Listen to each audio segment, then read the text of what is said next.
Hello again. Amid all the Downing Street drama, something else very interesting was happening at Westminster this week, the launch of a brand new political party. It's called the True and Fair campaign and it's run by Gina Miller. Now, that's not a name you may have heard for a while, but you'll definitely remember her from the Brexit campaign days.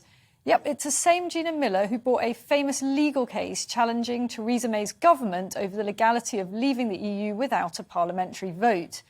She later brought a second successful case challenging the prorogation of Parliament. That was when, you'll probably remember, Boris Johnson tried to suspend Parliament because his efforts to leave the EU were being blocked by Remainer MPs. Well, I'm delighted to be joined by Gina here in the studio to talk about her new party. Gina, can we just clarify right at the start of this whether this is actually technically a new political party or is it a campaign? Because I've seen it variously referred as both things.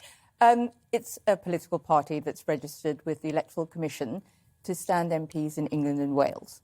Right. Well, we'll come to that, your plans for fielding candidates. But tell us first about the party name. I wondered, did you consider other things? Was it your first choice? I know, because I've seen this process, that you'd be amazed how few names are actually available. Well, there's like hundreds of these things. Well, when we started looking at the whole process of it, yes, I was surprised that you're inspired about a name and then you realise it's registered. It's taken, yeah. And there are also, I couldn't believe how many parties there are actually registered in the UK. We know about the two that control our duopoly, but that's about it. But yes, no, the reason for it was going back to the provenance of all the campaigning I've been doing for 30 years and the idea that True and Fair is about auditing where we are. If you look at the sort of, going back to the accountancy True and Fair principle, it's about auditing where we are as a country, looking at the value, if you like, that you get from the inputs and outputs. And I think that applies to where we are in politics at the moment, in that we're not in a great place when we look at what's working, what's not, and value for money definitely is not working. And you talked about duopoly, and obviously it is a two-party system, and that makes it very, very hard for smaller parties to break through. I mean, how much thinking have you done about the enormity of the challenge that you have undertaken here? Well, I've given it a lot of thought over the last sort of 3 or 4 years, so it's not something I've just done overnight. But I think COVID has done an odd thing. It's actually amplified a lot of our system that was broken. And I think it is very important that we think about, everything we're reading in the papers at the moment for what's going on in Downing Street and in Parliament is that there is systemic failure about the checks and balances when it comes to our political class.